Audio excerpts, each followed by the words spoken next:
Kita ke informasi lainnya, pemirsa. Badan Nasional Penanggulangan Bencana BNPB memastikan penanganan pengungsi akibat banjir dan longsor di 3 provinsi Sumatera terus berlangsung intensif. Total lebih dari 849.000 jiwa pengungsi kini menjadi fokus utama, sementara operasi pemulihan akses jalan terus dipercepat, didukung distribusi logistik via udara dan operasi modifikasi cuaca atau OMC. Kepala Pusat Data, Informasi dan Komunikasi Kebencanaan BNPB, Abdul Muhari menyampaikan bahwa penanganan pengungsi kini sudah diarahkan langsung ke kantong-kantong pengungsian masyarakat, bukan lagi hanya di pos induk. Hingga Jumat 5 Desember tercatat total 849.133 jiwa pengungsi telah terdata di Aceh, Sumatera Utara, dan Sumatera Barat. Seiring membaiknya cuaca, 28 titik dari total 37 titik longsor di ruas Tarutung Sipirok telah berhasil ditangani.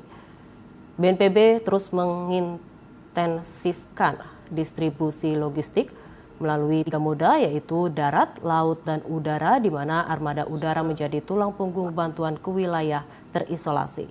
Hingga Jumat siang, 12 sorti udara telah dilakukan dari Lanut Silangit, terutama untuk wilayah Tapanuli Tengah, Tapanuli Selatan, dan Langkat. Selain itu, Pertamina telah menyalurkan BBM sebanyak 1.000 liter biosolar dan 1.000 liter Pertalite ke Bener Meriah dan Aceh Tengah. Operasi modifikasi cuaca telah berjalan sejak 27 November guna menjaga stabilitas cuaca agar percepatan pemulihan akses jalan dapat berlangsung optimal. Total di 3 provinsi ini 867 korban meninggal dunia dan masih ada 521 lainnya yang hilang.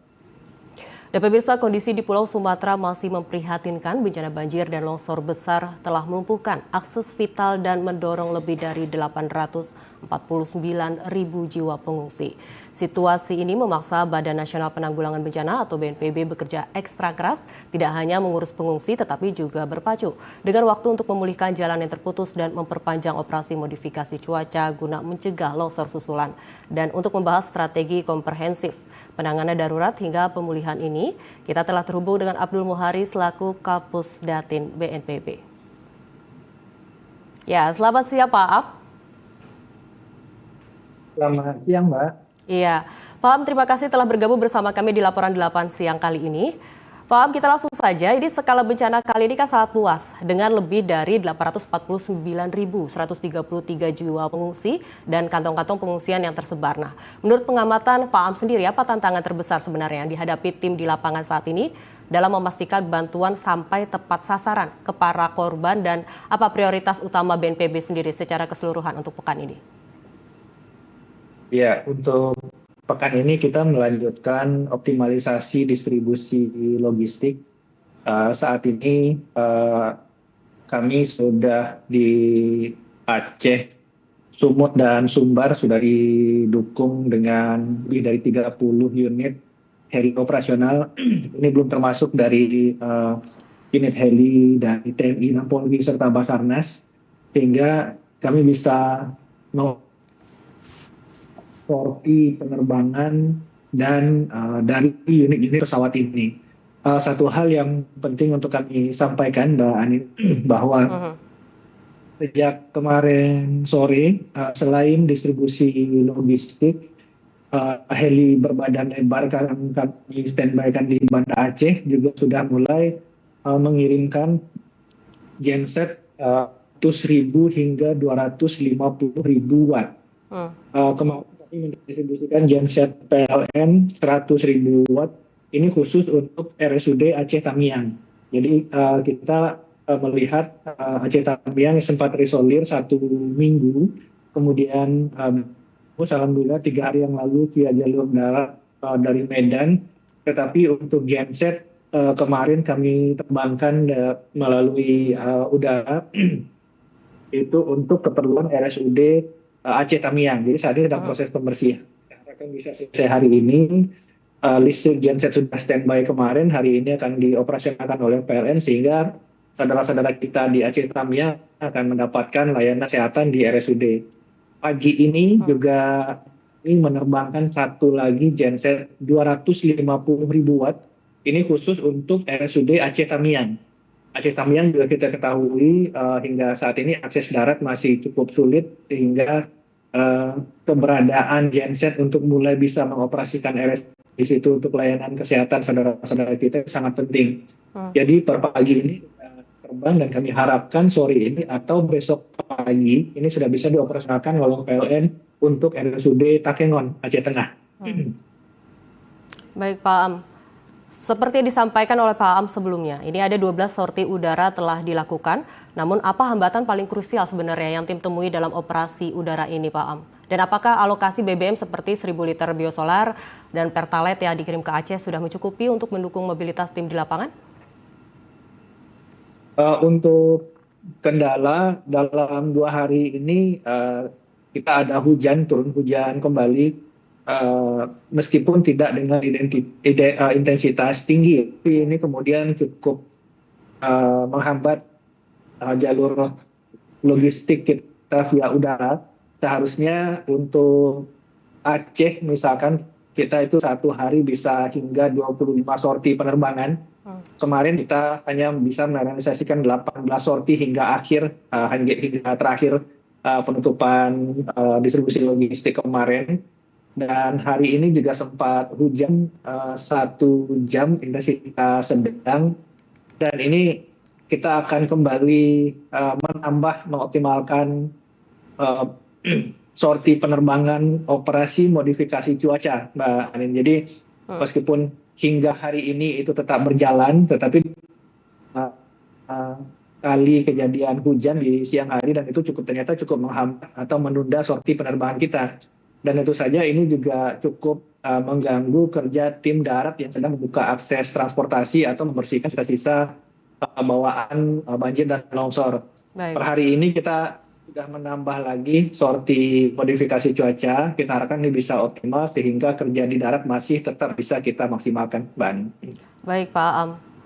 Pak Am, terkait operasi modifikasi cuaca sendiri, hingga kapan sebenarnya operasi ini akan dilanjutkan? Dan selain membuka akses, bagaimana sebenarnya strategi jangka pendek BNPB sendiri untuk mengamankan lokasi yang masih menyisakan 9 titik longsor agar tidak terjadi longsor lagi nantinya?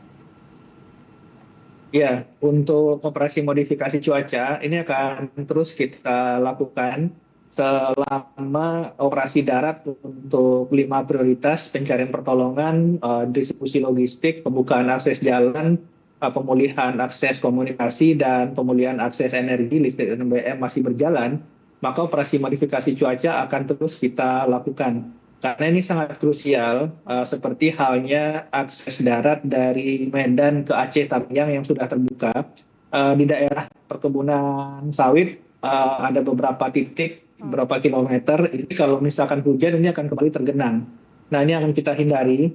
Saat ini jalur Aceh dari Medan ke Aceh Tamiang itu kondusif, truk-truk BBM tangki Pertamina sudah masuk lewat darat, truk distribusi logistik kami juga sudah masuk lewat darat, dan jalur ini harus tetap kami keringkan supaya tidak mengganggu nantinya ke depan. Jadi OMC akan terus kita lakukan sampai operasi 5 prioritas itu selesai. Kemudian untuk prioritas tentu saja daerah-daerah yang masih terisolir, sebenarnya hingga saat ini hanya Aceh Tengah dan Benar Meriah yang masih sangat sulit untuk ditembus. Kalau Gayo Lues yang sebelumnya juga akses daratnya masih tertutup, ini sudah bisa ditempuh dari Banda Aceh melalui jalur tengah, sehingga secara darat yang masih sulit itu Aceh Tengah dan Benar Meriah. Ini akan terus kita dropping dari udara, berjalan. Progres pembukaan akses darat ini sedang dioptimalkan oleh Kementerian PUPR, Mbak Ani. Ya. Baik Pak Am, terakhir, dalam fase transisi sendiri menuju pemulihan dini, apa langkah sebenarnya konkret BNPB sendiri untuk memastikan 849.133 jiwa ini tidak hanya mendapat bantuan logistik, tetapi juga dukungan psikososial dan jaminan tempat tinggal yang layak dalam beberapa bulan ke depan, Pak? Ya, kendala yang utama adalah titik-titik pengungsi saat ini masih sangat scatter. Jadi kalau data kita sementara itu di satu kabupaten itu dari 14 kabupaten kota terdampak titik pengungsi ini sekitar dari 30 titik hingga 350 titik. Nah, kalau ini masih sangat terpisah-pisah, tentu saja sangat sulit untuk memastikan layanan sosial masyarakat bisa kita lakukan dengan optimal.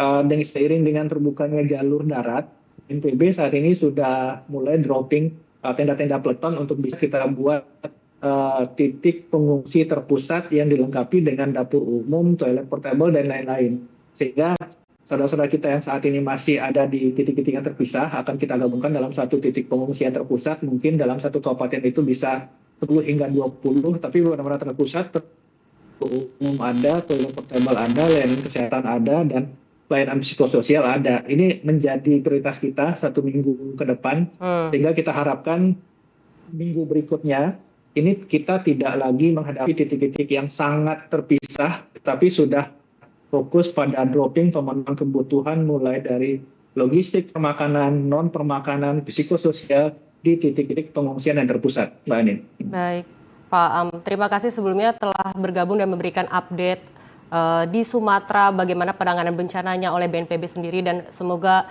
tim juga terus diberikan kemudahan untuk membantu dalam bencana ini ya Pak. Terima kasih Mbak Anin.